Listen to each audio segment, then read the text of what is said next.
Welcome, everybody. My name's Al Nicoletti. I'm an attorney here in Florida, and welcome to the Al Nicoletti Show, where I'm going to be bringing on guests that are real estate super investors, movers and shakers, real estate superstars, and leaders of clubs in their community that educate, entertain, and inspire all things Florida real estate so you can take your company to the next level. On today's show, I have a really special guest. Brett McCollum is a niche investor in the Gainesville market and has really cut out a niche for himself in probate and in small counties. And when he talks, you're going to be so interested in it because this is rare. I mean, usually have investors that are targeting major metropolitans like Tampa, Orlando, but Brett likes targeting the smaller counties, and Brett is going to tell you all about how in the last 6 months, he's transitioned from doing what he did before to full probate work. And he's going to really cover all about focusing and consistency in your business and why that's so important. I think we can all agree that if you don't have those attributes, it won't lead to all the success that you want it to be. And Brett knows about success, and he's a rising superstar. Brett is been in the game for a while, and he knows what it takes to get to that success. And Brett's also going to cover all about what happens with mentorship. So many investors out there are always saying, I need a mentor, I need this. But Brett's of that mindset that, look, if you take these steps and you take this action, you're going to get the results, maybe with a mentor or without a mentor. But mentors can only do so much. And he'll talk about his experience when he first started getting into the mentorship program. So again, without further ado, I got Brett right here. And one thing before Brett comes on, Brett's not just going to tell you how he gets deals, but he's going to show how deals can find you. So welcome to the show, Brett. Good to be here. Man, Al, it's a phenomenal introduction, man. I don't deserve half of it. So hopefully you put the pedestal really high there for me to reach. So yeah, let's see what we can do. Let's rock and roll. Yeah, no, hey, you deserve every introduction. I mean, we met back. This is the first time we've actually seen each other because COVID hit and we couldn't go to meetings. And I mean, we met back in, we talked back in January. And it was regarding a first probate deal. And I think when you and I were talking, you're like, can we really do this in time? Does it really take 2 to 3 weeks? But I'm so happy we connected because I've heard a lot about our stories. We've been on many phone calls together, but I really want everyone to hear who Brett is. Like, tell us about your background, how you started your pre-real estate life, and kind of where it really transitioned into your real estate life now. Perfect. Yeah. I mean, so background before real estate, I was at a large, well-known insurance company as a bodily injury adjuster, negotiating settlement between myself, like our customers and their attorneys and vice versa and all the others. So that's kind of how I cut my teeth in the negotiation space, but I did that for about 5 years. I'm just going to be real with your listeners, with your audience. I'm going to let them know I was fired from that job. Thought I was in an excellent job there. My numbers showed everything. I mean, I was in a good spot. I thought things were great. I was on the up. I was like getting raises all the time. Everything is great. And then one day I show up and pack your bags, you're out. Right. And it's never that simple, but that's kind of the loose story. What happened there, landed a job very quickly after that. And I did marketing for a business that did physical therapy for auto accidents. So that was kind of like, as I'll hear today, I like to talk a whole lot. And so putting talking into my expertise, which was at the time was automobile injury care and how to deal with that space, that was a natural fit for me to move into. So I did that for another few years. We have my wife, I'm married to my beautiful wife, Courtney. Nice. We have 3 children.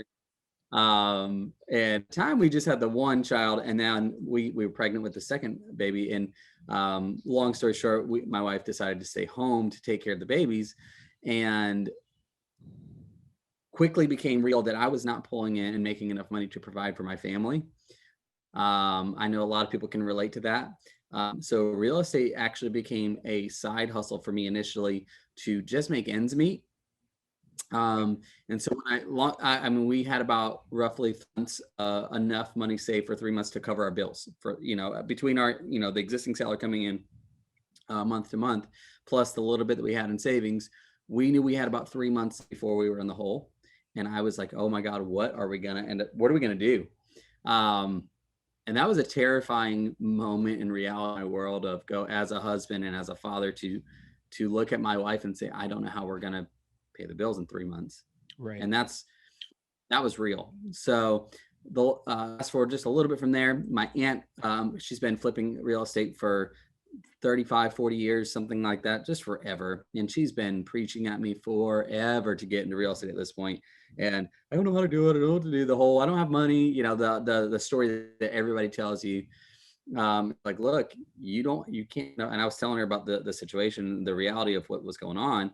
And she's like, you need to get into real estate. So I started searching, you know, doing my, you know, and if anybody's been on Facebook or social media, you know that you get all those advertisements for things that you've searched for. You know, you're scrolling up and you start seeing fishing poles because you were looking at fishing.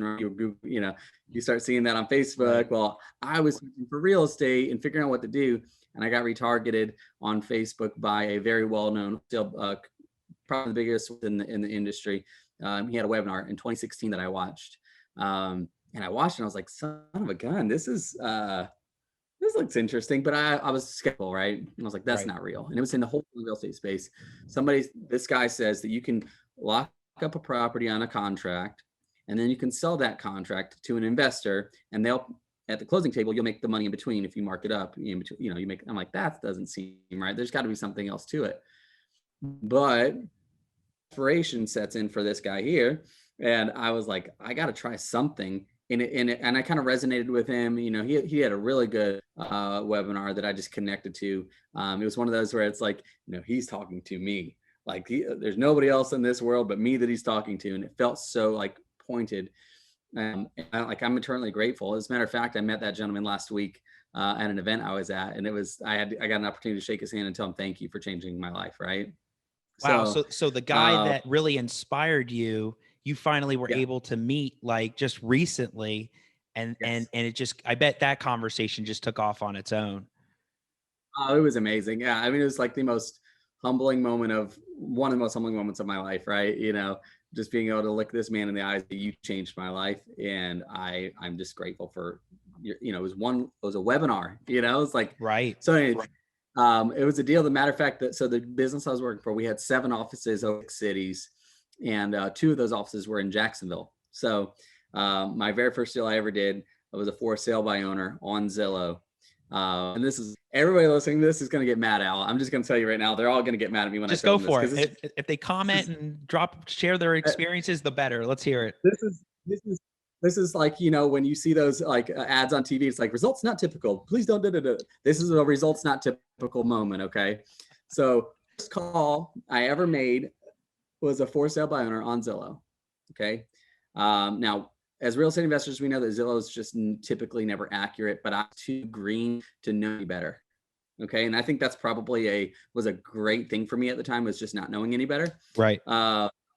So I called a for sale by owner on Zillow. The house says it's worth like $205,000 or something like that on Zillow's estimate, right? 205. He had it listed at 145, and I was like, well, let's do this. So I called the man up, and on my lunch break, I met him, and I offered him $130,000 for the house.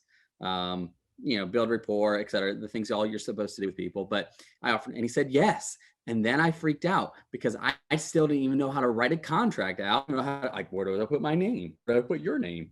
Right. Where does the $130,000 number go? What does escrow mean? Bro, nothing. Right. Nothing. Right. But I was wise enough at the time to go, okay, well, find somebody that does know what they're doing and bring them with you. So I had a buddy of mine that you know as well, Al, but he came with me and was kind enough to walk me through that. And so I agreed to split the deal with him 50-50 if he would show me the rest. Right. So long story short, we sold it in, so first one phone call, got an appointment, go to the appointment, got a deal, and sold it. And it was a $10,000 spread. And we were like, I looked at this guy and I was like, this is real. And then it was like, wow, now that extra $5,000 that I took home, I'm like, I can pay my bills next month. Right. I want to do this again. You felt more comfortable now. Well, yeah, I mean, and I still knew I had no idea what I was doing. So I asked this dude, I was like, hey, if I get more deals, can you help me through a few more of these until I figure out what to do? And he was extraordinary. Again, same thing. It's like there's so many cool people out there that's like, yeah, I'll help you.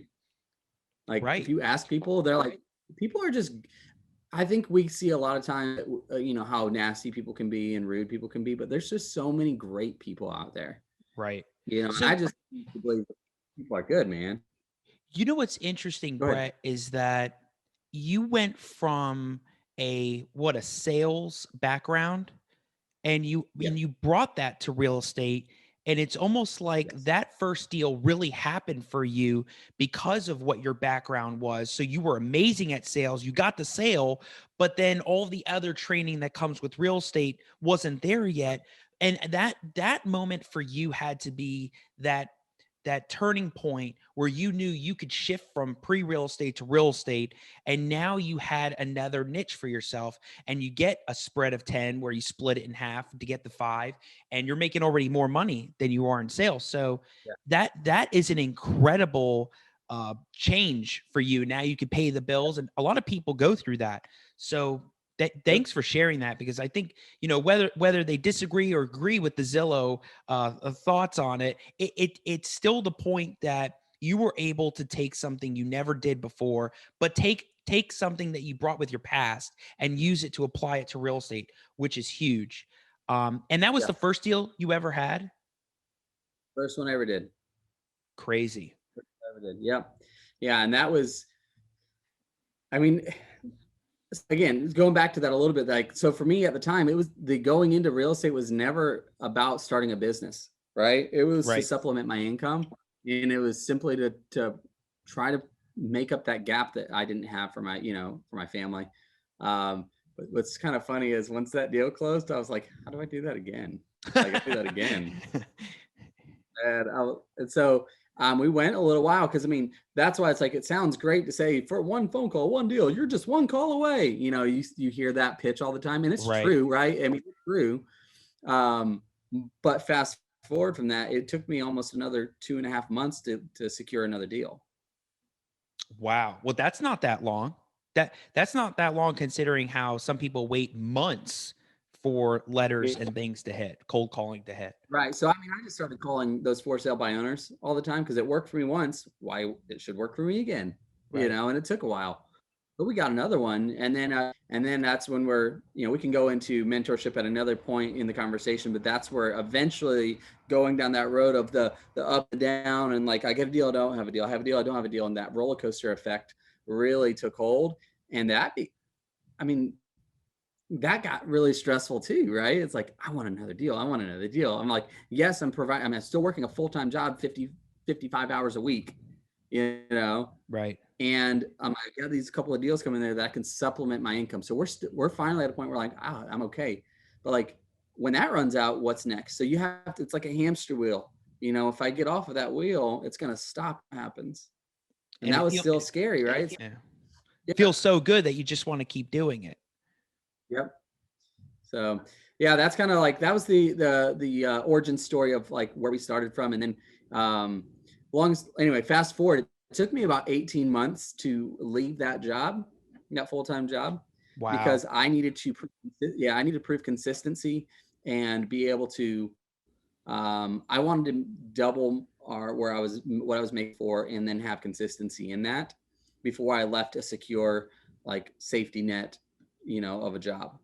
Right. And because I was working 55 hours a week, it was very hard to carve out that extra time, during the day. So it was built at night, and you're not calling people or talking to people at 10 o'clock at night, So the times that I was available was my lunch break, or if I was driving between appointments, I would call somebody in between appointments. So it was a very long drawn out process.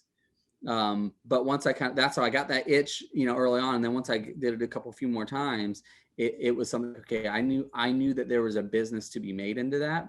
I'm not a natural born entrepreneur. I'm not, like, I know that a lot of the listeners, people in the real estate industry, like they've been selling lemonade at their lemonade stand since they were 4 years old, Right. like Holding the I was sign, buying selling I the was buying lemonade. candy bars at the grocery store and selling them for $1 more at school. Like that wasn't me, man. That just wasn't who I am. I am a natural salesman. I love sales. I think that it's just fun. I'm that weird person that just likes to do that. But Right. I'm not a natural born entrepreneur. So that 18 months was also learning how to become a business owner.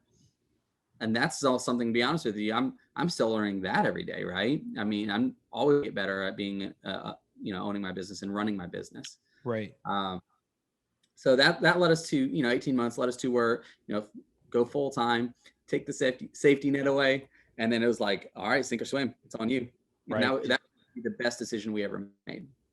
So, let's talk about that, because I think a lot of what happened to you in the roller coaster and how you really transitioned away from the sales job with all the personal injury was mentorship. And it's like a big thing that you did want to talk about today, is that what happened with mentorship that impacted you, that you were able to share with others that are either considering it. Always ask those questions on the forums, the real estate forums, wherever you are in the networking groups. What about mentorship really impacted you the most in real estate? Sure. All right. So I'll start off with something else and lead into what I want to talk about with that. I think a lot of times mentorship in real estate is kind of a buzzword. We all like to talk about, I have a mentor, I have a mastermind, I have this, and they're awesome. Like, I'm not taking anything away from it at all. Okay. In fact, I'm gonna pitch my case for it in a moment. But I think for me, my initial introduction into mentorship had nothing to do with that, the sexy term, mentor. I have a business coach. It was, for me, it was like, I'm gonna be real with you. I sucked. I knew I sucked. I wasn't very good at it, right? And I was Right. like, I kind of had to use a logical approach. Like in a job, in any job, if you're not the CEO or the boss, there's always somebody you answer to. The person that you answer to, if that business is set up well, is somebody that's been there, done it, knows all the answers to the questions you have, so they can lead you and direct you in the right way, so you can do your job better. That's Right. most jobs.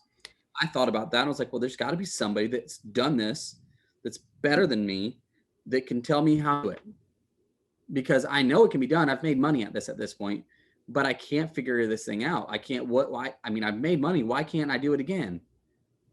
It's real. Why can't I keep doing it? And then once you get into the business world, you start to see all these people like posting, they're closing deals. I'm like, why? These people, I put on my pants the same way as you do, right? Right. It's like, why can't I can't crack the code. That is what truly led me to go find somebody that knows what they're doing, because I was just tired of like months going by and not doing a deal, and then I do a deal, and then another couple months go by and not doing it. I said that earlier, it was stressful. So I then went and said, okay, fine, I got to find somebody. So I did, but my search was more about finding, I also had to be congruent with my goals, right? Because there's a lot of people, if there's a lot of Facebook groups out there right now, it's like, I need a mentor. 25 million people are like, I'll mentor you. I'm like, okay, but you're not at that level, Right. and they're all like, yes, I'm closing deals, and I can, whatever. It took me a couple of months to find somebody that was congruent with my goals, that was doing far superior than anybody I'd ever heard of, and that they were willing to raise their hand and say, I'll help. Okay. Right. Then it became, because there's a lot of cheap options and then there's a lot of expensive options.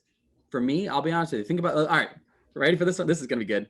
Go for If it. I have a product that's $1, okay, and then that same product is at a store and it's marked up, it's $5. Innately in your head, which one has the most quality to it? The $1 product or the $5 product? $5. $5. Right. The $5 product is probably of better quality because it's $5. Right. But $1 product, you're like, that's cheap. It's probably going to break. Right. Right. Me, mentors and mentorship, it's the same thing. If I got a mentor saying, hey, I'll mentor you, that you can join for $1,000. Or if I have another mentor that says, well, I'll mentor you, but it's $5,000. Who do you think innately is going to do the best job? For me, that $5,000 person just made sense, not because of the money. And I mean, there was a lot of factors, but like I'm just telling everybody, I spent $5,000 on a mentorship program. Okay. Then 30 days, I had already quadrupled that, Right. and me back. But like, for me, mentorship was so strong because it gave me something else I wanted to talk about: consistency and Yeah. focus. And Right. that's what these people were teaching me, is how to look at things and reframe your thought, how to reframe how you're looking at the world and how you're shaping what's around you. And that's what most of these people were just pushing at me and teaching me and instructing me and coaching me. And then the other factor that I had to take into place was, yeah, I've closed some deals. I know how to do it. I didn't do that. I had to humble myself way down, pretend like I knew zero, and go into that and say, okay, start from the bottom, build a foundation, and build on that foundation, grow deeper, not wider, Right. and build on that. I love when you Right. talk about that. That's a huge quote that you have, is Yeah. build deep, not wide. And elaborate on all of that. But yeah, the focus and consistency is definitely huge in the game. Yeah. And so that's what the mentors that I started out seeking or teaching. And it, from there, that just developed and grew. And then, I mean, I think I did like 5 or 6 deals going into that mentorship. And it was roughly 4 months. I had already had 9 deals under contract from that time, in Wow. 4 months time. And then just boom. I mean, it was insane in 4 months. So there's people listening to you, these, that you and I both know, they're like, we're doing 9 deals a week. That's awesome. You're rock stars. I want to be best friends with you.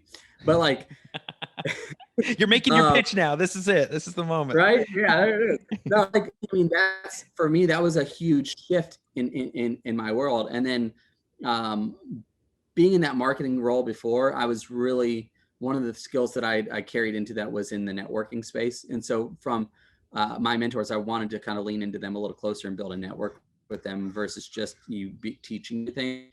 Right. And so I leaned, and I was able to develop real relationships with these people who could introduce me to the next person, et cetera, et cetera, et cetera.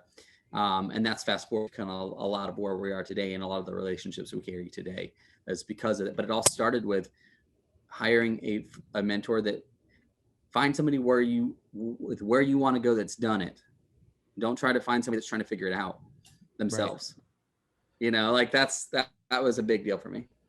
So that's great that you talked about that too, about how after even getting into the mentorship, it kind of led you and transitioned you into more networking. And you're in Gainesville. You've come to the Yellowbird groups here in Jacksonville, which obviously are incredible events, because like 200 to 250 people will just show up, and it could be anyone. It could be vendors, it could be investors, agents. So talk to me and the audience about that. Like, what has been the biggest benefit for you being a part of the real estate community when you are doing your networking stuff? Like, what has that benefit been after all of the mentorship, whether it's 6 months ago, today? What is that? Yeah, everybody's heard this. It's kind of cliche. And when it becomes real, for you, the listener, for you, Al, for whoever it is, for me, when it becomes real, this is when your life just, for me, it's just exploded. And the phrase goes like this: your network is I'll let you, Al, your network is your net worth, right? Your network is your net worth. Right. There is literally, if I have any, all right, so I focus, my focus, we'll talk about this later on too, is in typically single family homes. Okay. And we wholesale, and we use wholesale as an avenue to keep our own properties, et cetera. But our business model is in the wholesale model. And if I get an apartment building, let's say under tract, and I don't have any idea how to run the numbers and do all this stuff, and how do I stabilize and this and that and all the other things that come along with, I have no idea. And like, I have no idea. I'm not even gonna try to pretend to make up stuff that I can tell you that I know what I'm doing. Right. But I can tell you this: if you use Yellowbird as a great example, people in Yellowbird that are experts at that. Right. They know their craft. All of those people know what they're doing. So I get that lead. I can trash that lead and it goes on to somebody else. They move on. Or I can tap into my net worth and say, you know what? I don't know, but my net worth or my network, I've got somebody that I can work with on that. But further, it's not just enough. Networking is also a fun to talk about, that people like say, I networked with this person. I networked with that person, Yeah. Okay, but do they know you? Like, did a deal translate because of it? You're not, I mean, it's a relationship that you're trying to build with people. Like Al, you and I are a great example of that. The fact that you're doing this right now is a perfect example of that. I got to Al, I met Al. How often do we talk? Almost, definitely weekly. Definitely weekly. Yep. If not every 2 Definitely weeks. weekly.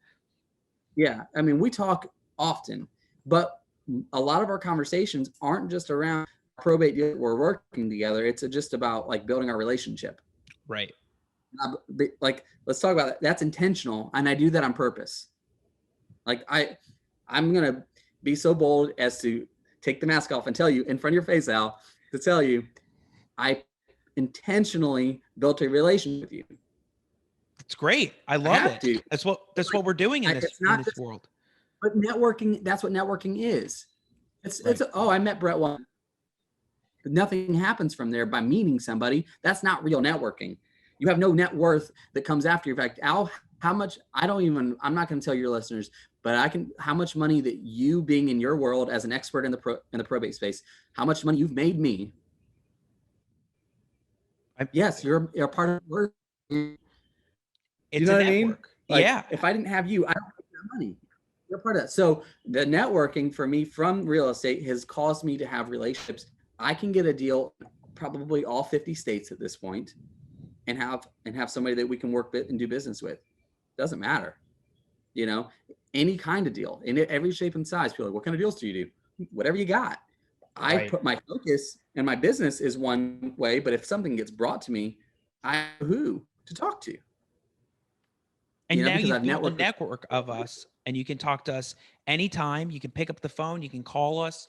That is big. And I don't know if it's just like the Jacksonville market or maybe the North Florida market. And I noticed that because I came from Miami and immediately noticed the difference just being here, how warming everybody is, and everybody just wants to do business. But yeah, I mean, you have a contact list on your phone about where to go. I mean, that's kind of what it's done for you. And you call me anytime. I mean, it could be 10:30 at night. It could be on a Sunday in the middle of red zone. It doesn't matter, but you know that you have a network of people around you.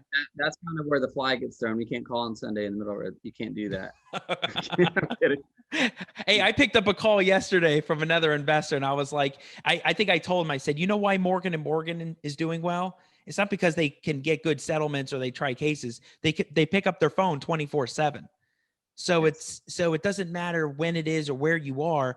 A lot of follow-up, like consistency, right? Like focus and consistency go into this theme.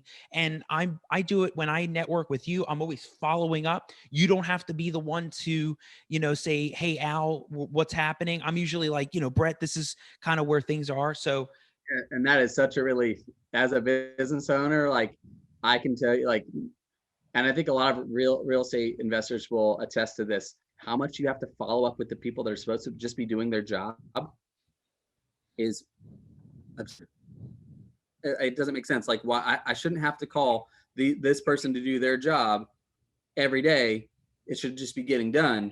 But if I don't follow up with them, those jobs don't get done. Whereas for example, with Al, I always can tell, like, I'll pick up Al will text me at like 11 o'clock at night. Oh, by the way, and I'm like, that's amazing.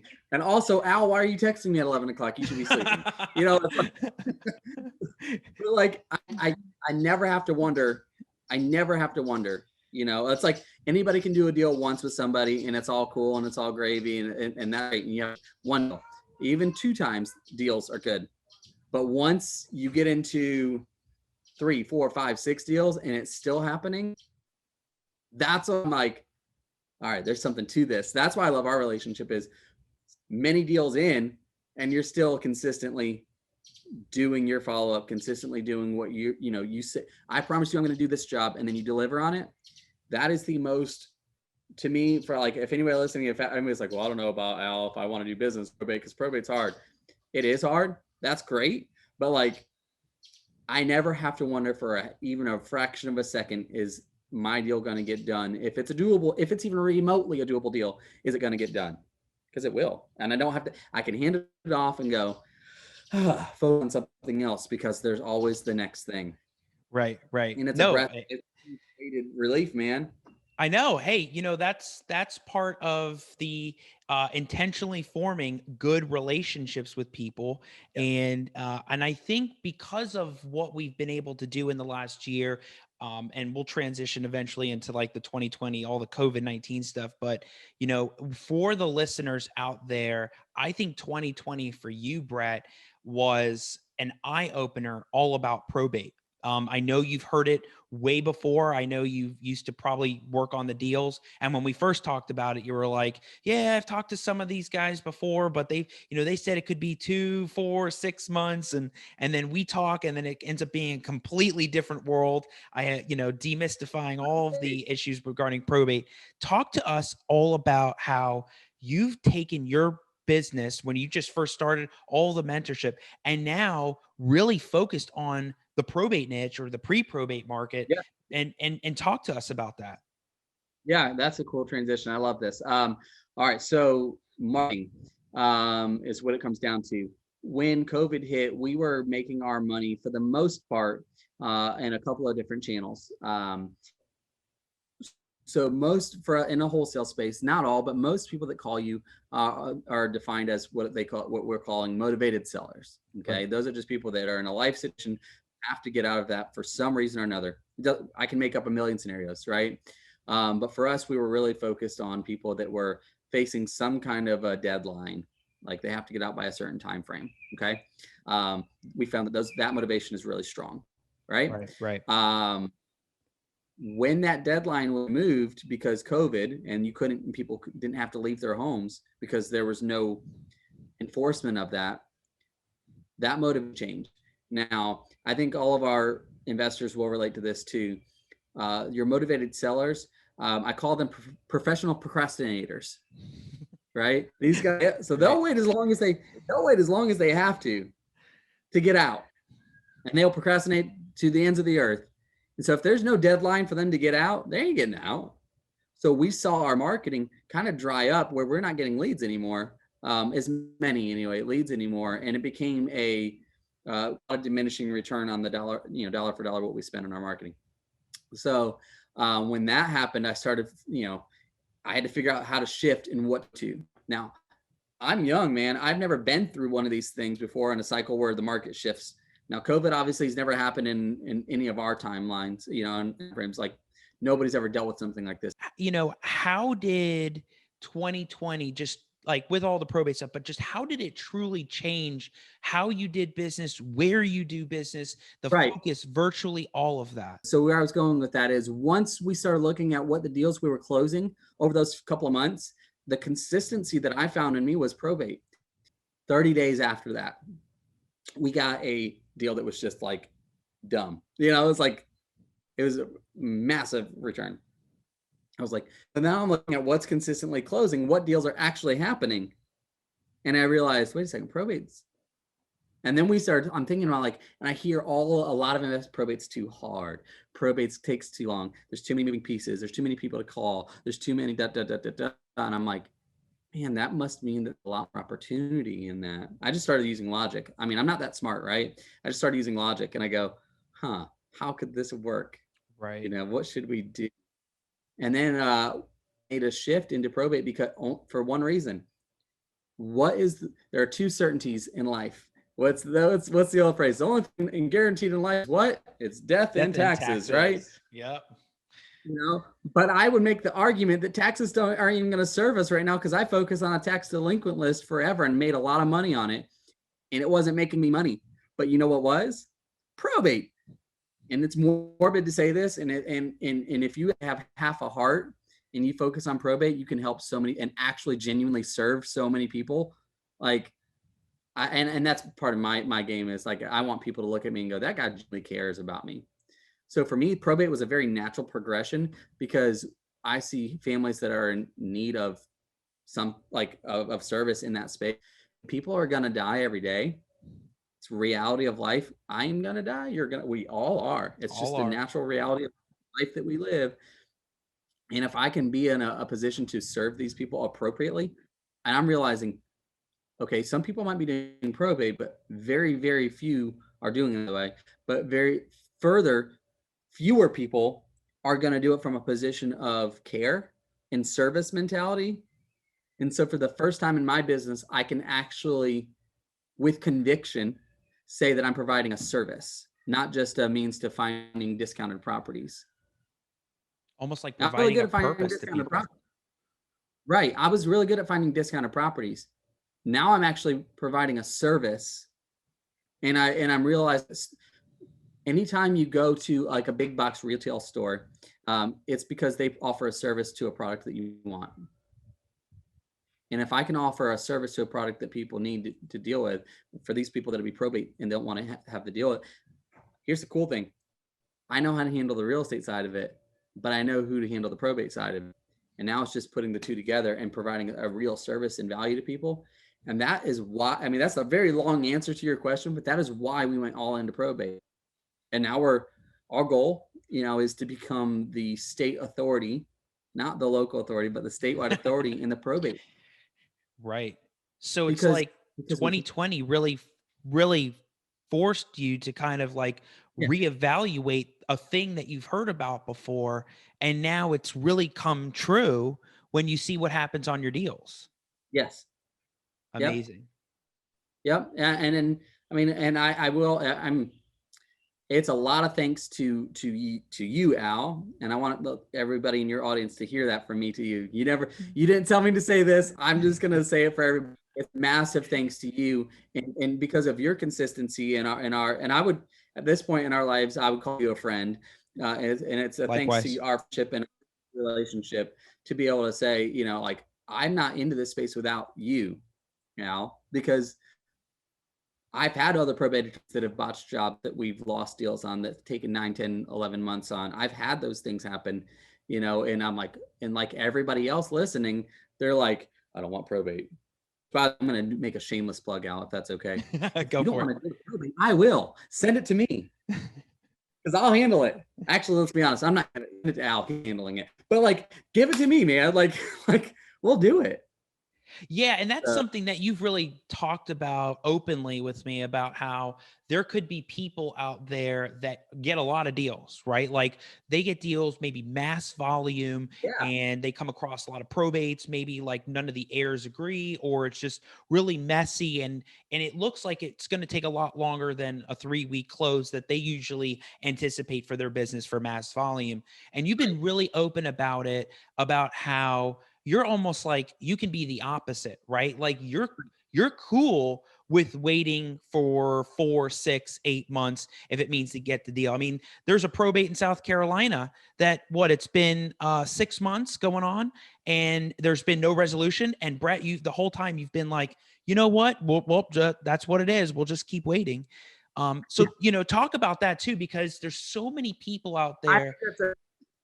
That's a mental approach, Al. Like that's a mental approach, right? I mean, if that's my last deal I'll ever do, my urgency level is going to go through the roof, right? Like if it's my last deal, but we know that we're providing a service and there's a lot of people that need it. I don't mind waiting because there's more people to help, and I also know that Al and your team are going to keep following up and doing your job. Mm-hmm. So in 4, 5, 6 months, I'm not having to keep thinking about that deal, because you're actively still working on it on your end of things. Right. So I'll be honest with you, it's not me. It's you that allows not have to worry about it, man. I don't have to worry about it. I have the best team I could ever have handling it on our behalf. That's you. That's you and your team out. That's you guys. I don't have to worry about like what's going to happen next. Why can't I close this deal? And I'm not, and yeah, we like volume too, like any other real estate investor, just closing one deal here and there. Nobody likes that. That's not fun. Right. And it's not fun. I like volume too, but I'm focused on the one channel that provides and if we've got a pipeline full of those deals, I might have 3 or 4 that close this month. And I don't need that one to close because I've got, another 4 or 5 in the pipeline ready to close next month, so on and so forth. Right. So because you offer that that ability to be patient Yeah. and focused on some of those deals, and that you're willing to say, hey, we can wait that long. We'll even maybe partner with you, all of that stuff.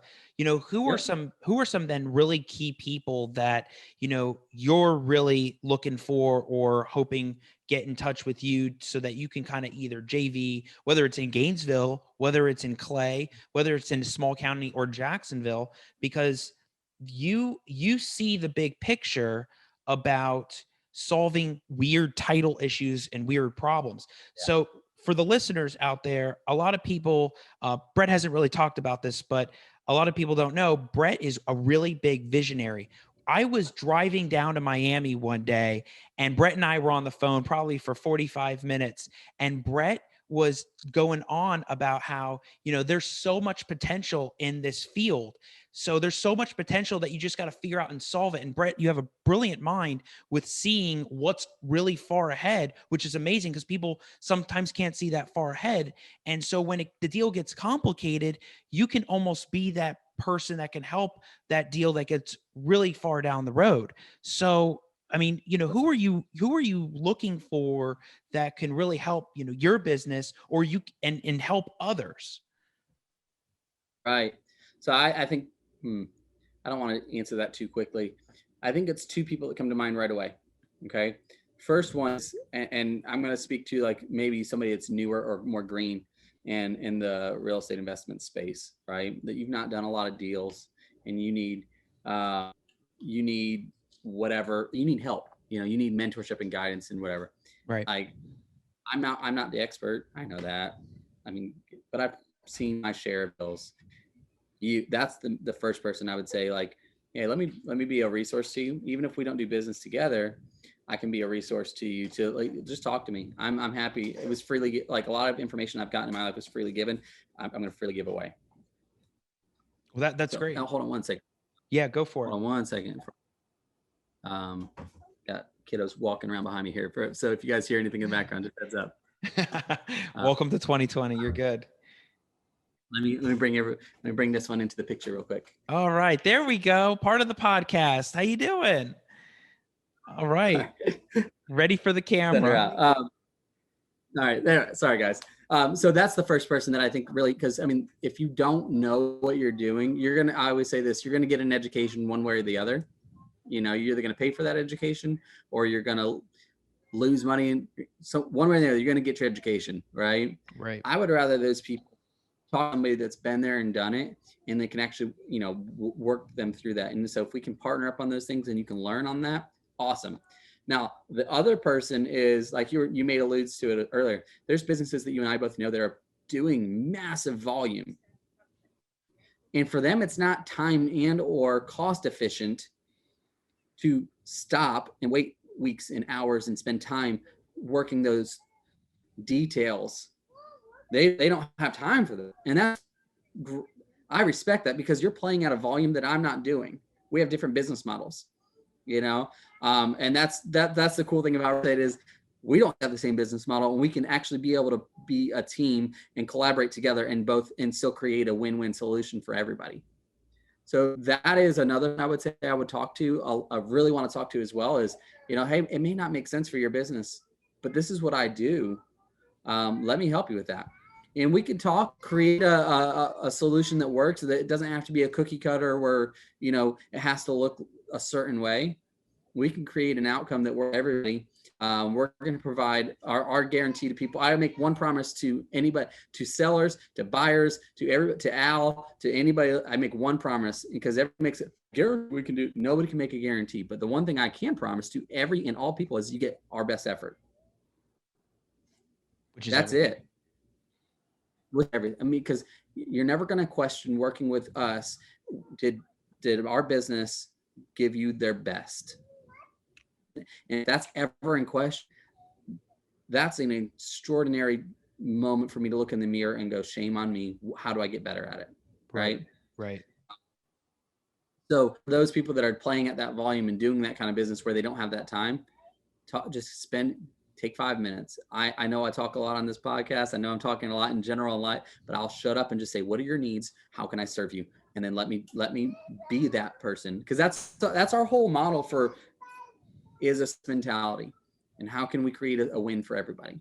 So I don't know if that helps out. That's kind of the two people I would say are the most, and selfishly, let's be honest here, it's more business for us. Sure. So I'm into that, man. I know that's selfish, but like, that's the truth. It's, It's not selfish though, because at the end of the day, everybody's trying to figure out how everyone's solving a problem, right? So, that was something that we were kind of looking into or talking about solving problems, and you basically just talked about it. This is you trying to help a community solve problems that would never happen. I mean, every business is different. Every business has a different model in the way they think through things. I don't think through things like other lawyers think through things, but you are trying to help a community solve a problem. Well, it's a little different, right? I mean, you see it like on a personal basis. So it's just different. And so with that being said, and so many people out there listening to the podcast, whether it be vendors, whether it be people on the Yellowbird pages, maybe it'll be in Orlando, wherever we eventually get this stuff put out, is what is your dream project out there, Brett? Like if you can start looking ahead, because you are such a visionary, brilliant yeah. visionary, what is that dream project that you're looking for, that if somebody on the post saw you and said, I can make that happen, go for it? So, all right, if you're looking behind me, you see this little small town, right? Yep. Everybody, a lot of real estate investors have taken some kind of real estate investment course of some kind, right? It's almost like a rite of passage. You take your course, you go take your investment course, you got to talk. And everything that I've ever done, you always hear people talking about how to focus on markets that, and then from a market, they drill, you get 500,000 people minimum, or this, and you have to be in a Jacksonville, you have to be in Atlanta, you have to be in, LA, Chicago, New York, Phoenix. Phoenix is like the mecca of real estate, apparently, et cetera. Right. Nobody's teaching people how to do it in a small town. Like, nobody's teaching how to do that. And so for us, if you think about how many big cities there are far more small. Oh yeah. Which means there are many.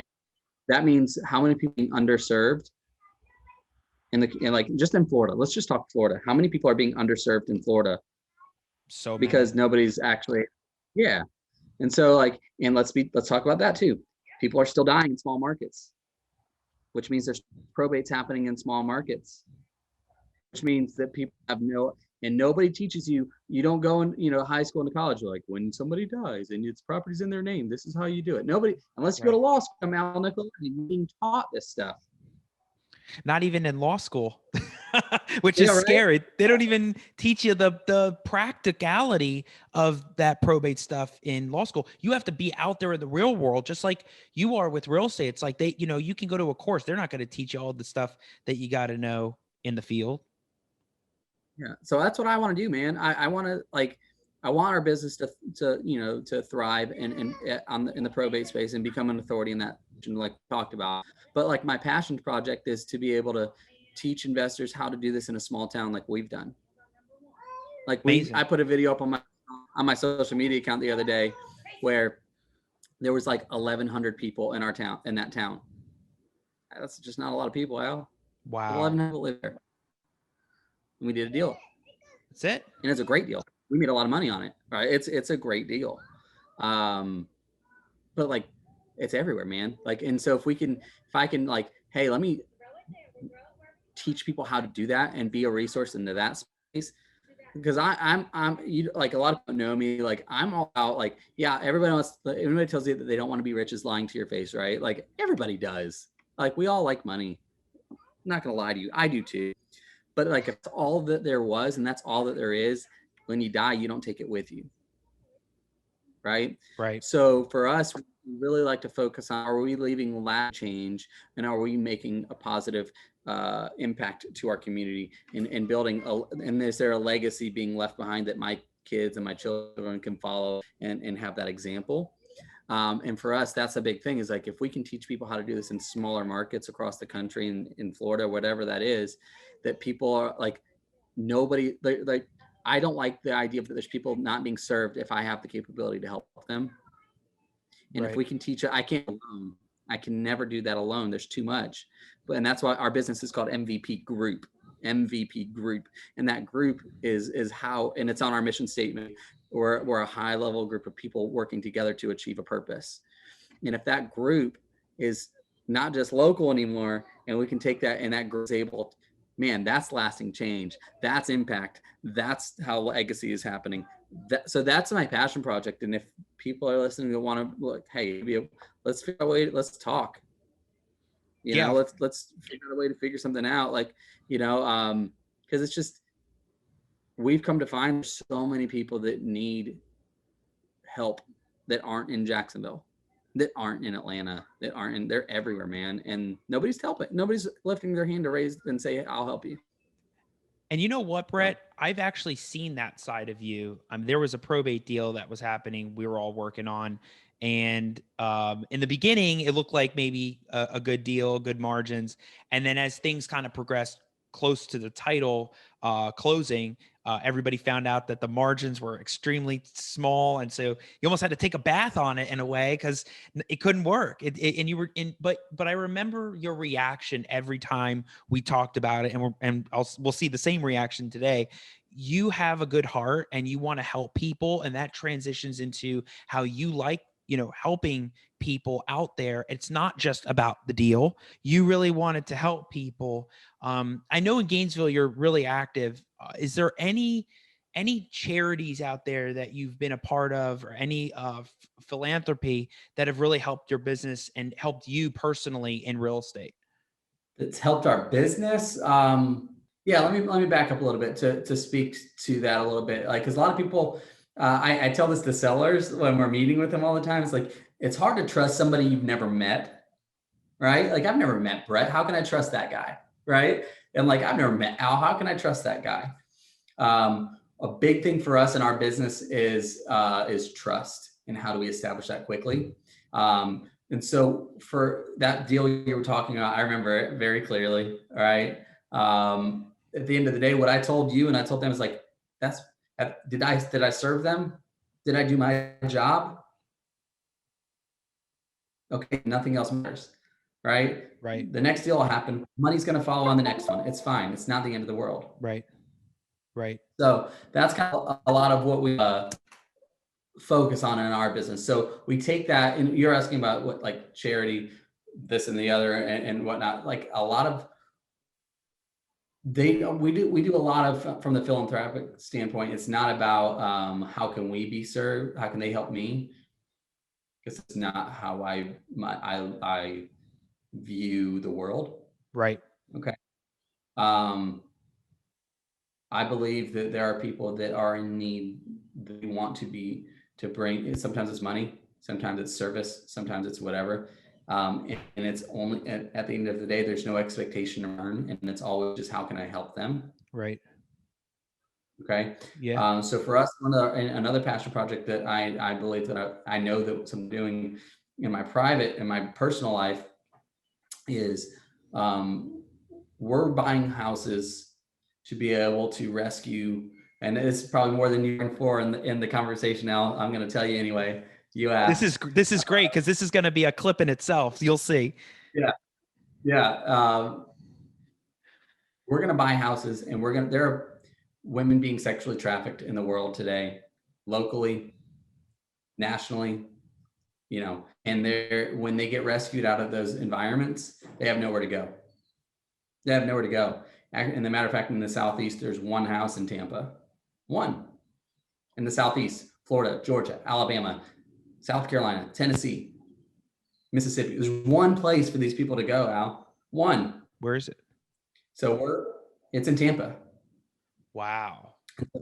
Yeah. And so we're looking at trying to figure out, we're going to houses, we're going to partner with different, hospitals, everything, and create home. And so when they get rescued, they can move our homes. I initially named, so we're called MVP Group, is the name of our business. But my starting name was Haven Real Estate Solutions, because we create havens for those people.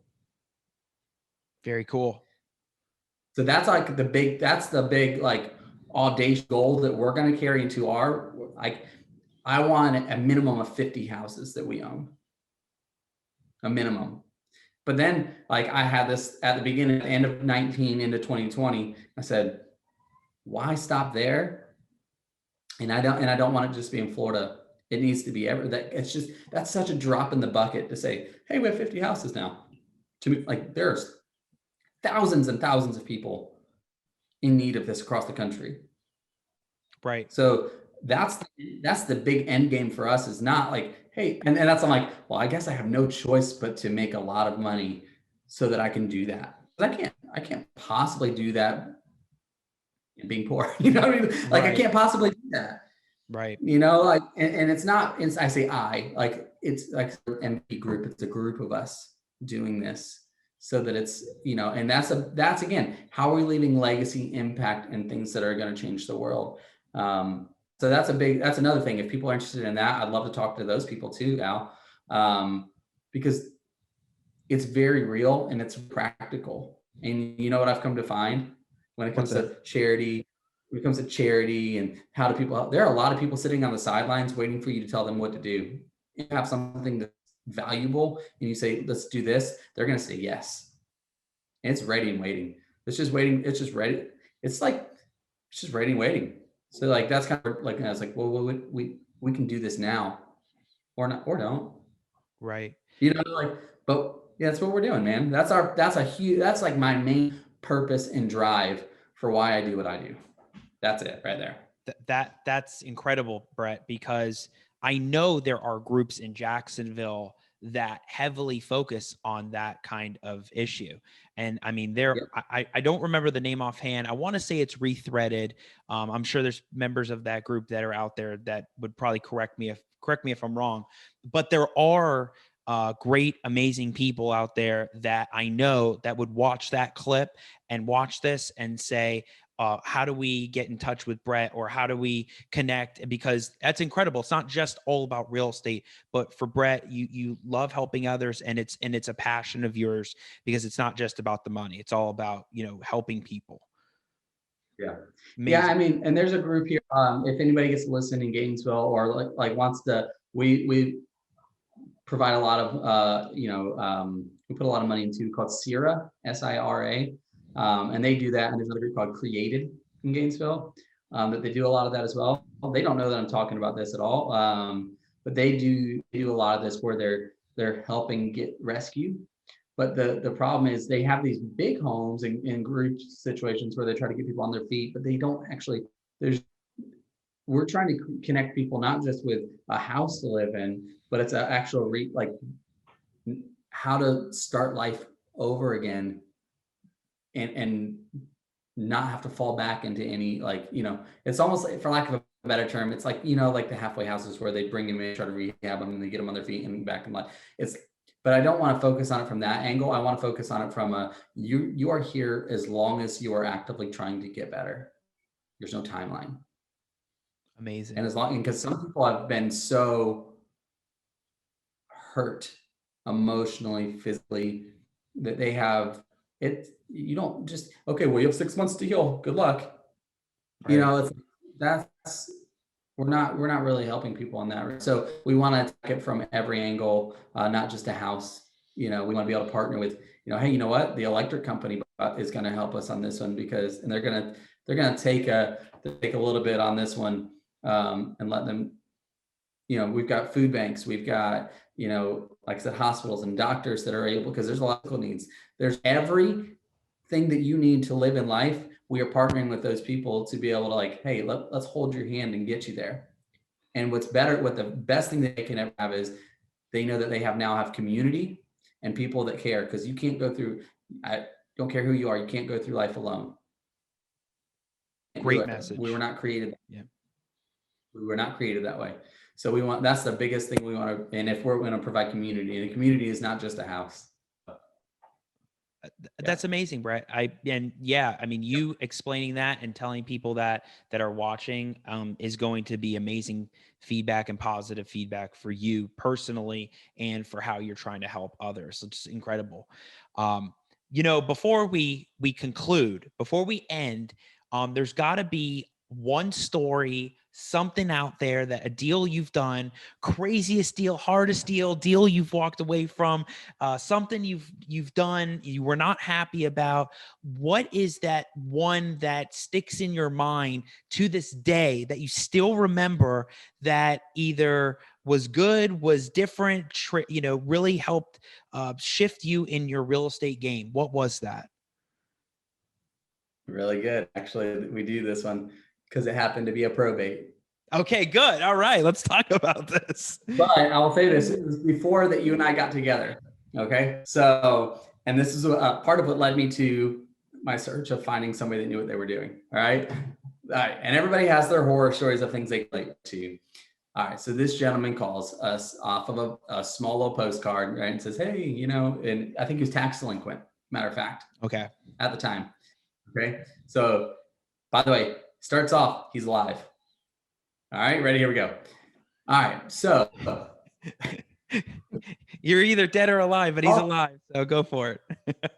Yeah, we're talking, it's a probate, and it is, and so it starts off, it's tax delinquent is why he calls, but it was in the property in the name of parents that had been deceased for 20 years, I guess. All right. And so nothing had ever changed, no homestead shift, not right. All in parents' name. Right. It's a long story. I'll try to condense it as quickly as possible. So I show up to the appointment. I get out of my car, and I'm out of my car. It's a standard driveway to house. Nothing, not far back, but just standard normal driveway to the house, right?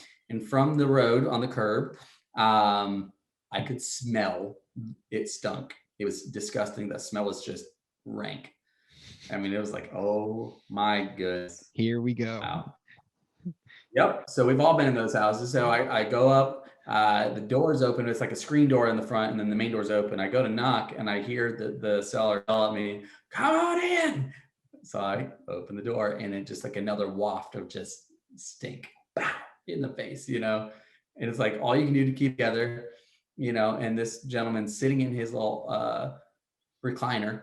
Okay. And he's got one foot, and the other foot's kind of cut off so he's the nub at the ankle. And that's kind of propped up and waving at me. And he's like, it was weird. It was like, he was like waving at me. It was very strange. I'm not making this up.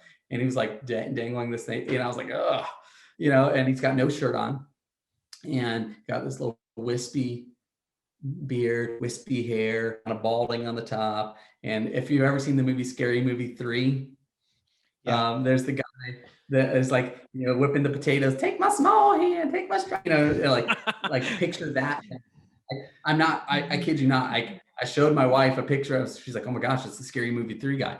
It looks like that's the image that you have in your head of this guy, and no shirt on, and he's eating a bag of Cheetos.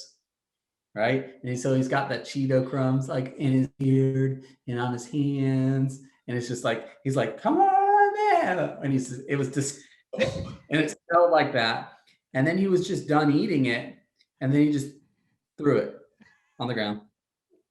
I was walking through trash that was unexaggerated up to my, like, right about my knees, like having to climb over trash, and just like you could not see the ground. It was disgusting. Wow. Went into the kitchen. He had like 6 half-drink gallons of milk all sitting there on the counter, curdling and disgusting. I mean, you couldn't see the count. Bugs everywhere, roaches everywhere, and then beer cans for days, just go around walking through the house. In his bedroom, he had a small sliver of where his body lays, and the rest of the bed was covered in beer cans. Okay. What? I never seen it. You see trashy and nasty all the time in this business, but never to that degree, and never with that kind of smell to it. I had to go home and change. The stench was on my clothes when I left. It was so bad.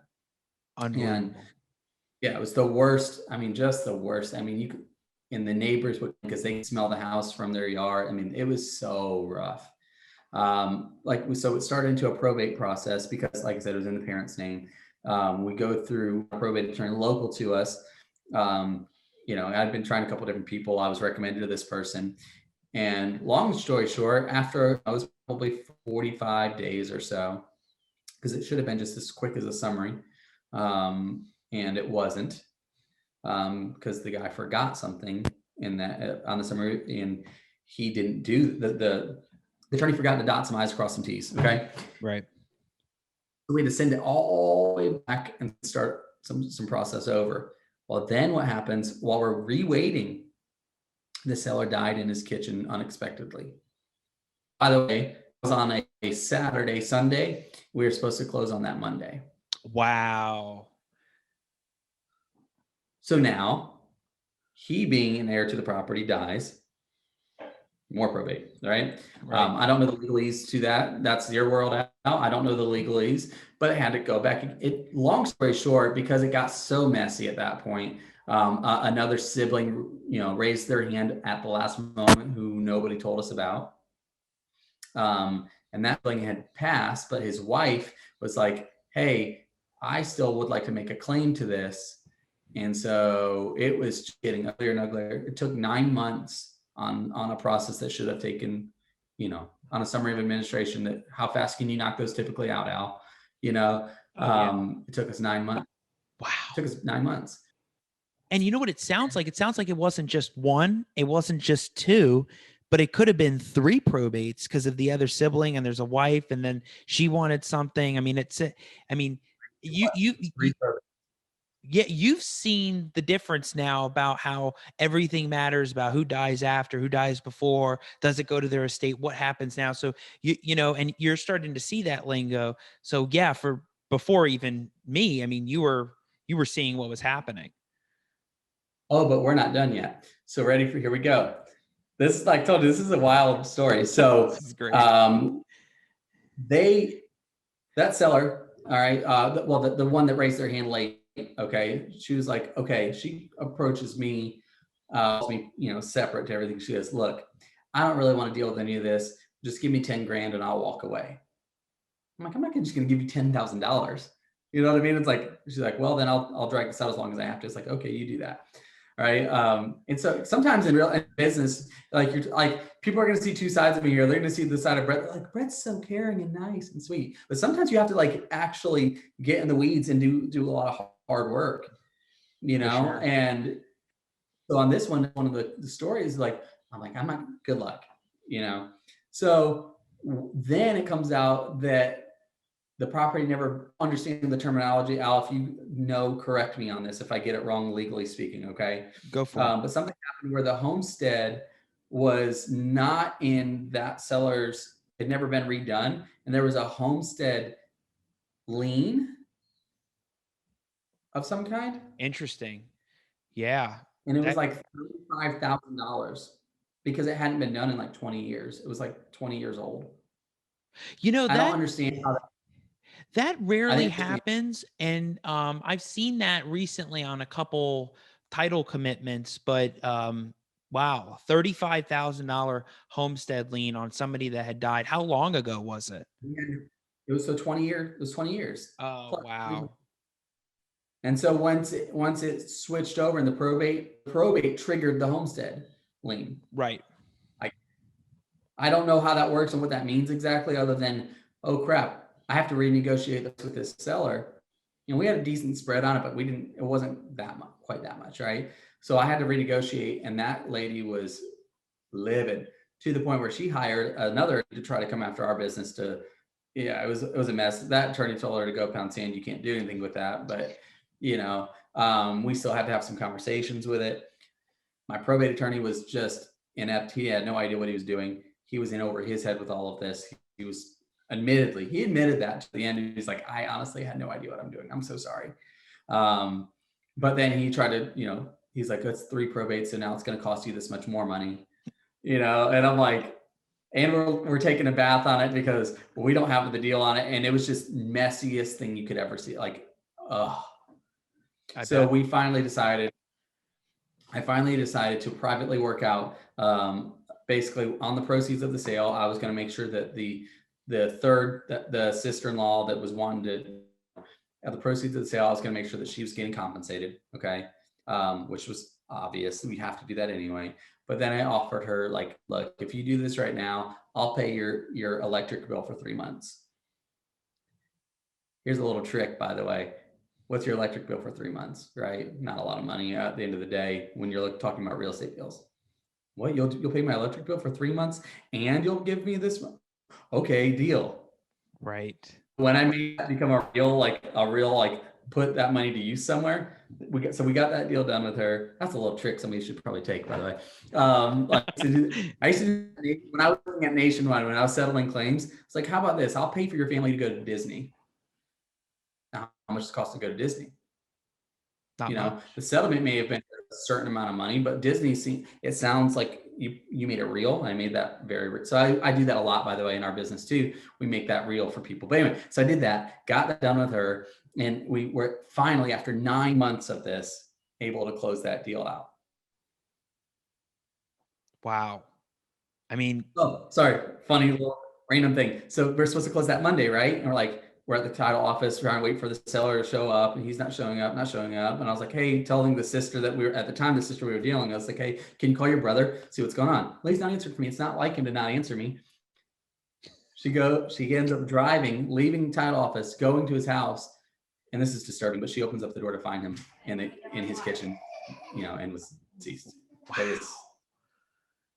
It's a crazy story. What a mess. I mean, that's like that one that some people really do come across, like you, that everything just kind of falls apart last minute, and there's always something happening that just really prevented the deal. And I mean, you got to see what a really wacky probate could be like, right? I mean, that's kind of like what you're talking about, how you can wait 9 months, right? You waited that long, you closed the deal. And how was the title company the whole time? For a long time now. It jaded me to probate for a long time. I was like, I don't want to deal with this. This is what happens.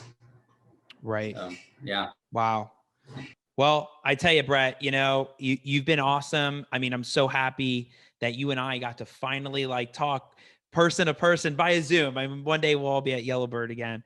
But Brett, before you go, tell everybody where they can reach you, where they can find you, where are you on social media, how they can reach out to you and get a hold of Brett McCollum. Yeah. So it's pretty straightforward. I'm going to be the crazy person at this. All right, start off. You can go to our website, www.mvpgainesville.com, or you can go, if you're in Jacksonville, www.mvpjax.com. All right, that's just our straightforward website. Nothing special to it, just our website. I'm on Facebook. I'm on Instagram. You can reach me at those places. You can email me. It's Brett. And this is going to be, I'll spell it out for everybody. Brett, B-R-E-T-T, at T like Tom, Dynamo, DYNAMO.com. That's my email address. Or if you guys are so crazy, you can call me. I may not answer you right away. Just leave me a message and I'll call you back. But you can call me. My number is 352-359-4396. I prefer text, obviously, because then I'll know who you are and I'll answer you a lot faster that way. But that's how you can reach me. Guys, as anybody will tell you, if they ever come into contact with us, notebook, you can ask me anything you ever want. I will point you in the right direction if I know the answer. And if I don't, I'll tell you I don't know. I'll probably go see Al. Awesome, Brett. Yeah. Brett has a network of other investors, even in the Tampa area. I mean, you were just part of some group that was going on down there. So Brett would always be the one to help you put you in the right direction. So Brett, thanks again for being on. I love talking about this stuff, and looking forward to more continued relationship and growing deeper, not just wider. So I love all of the stuff that you talked about. People are going to love it too. So for anybody that wants more of this content, make sure you check out the Al Nicoletti YouTube channel. I'm going to have the podcast on there. I'm going to have more things on probate, other experiences, and share it. Share all your stories, comment, find me on Facebook. I'm on Facebook at Al Nicoletti. So I'm going to be signing off, and just remember, don't just find deals, take massive action so deals find you. I'll see you all next time.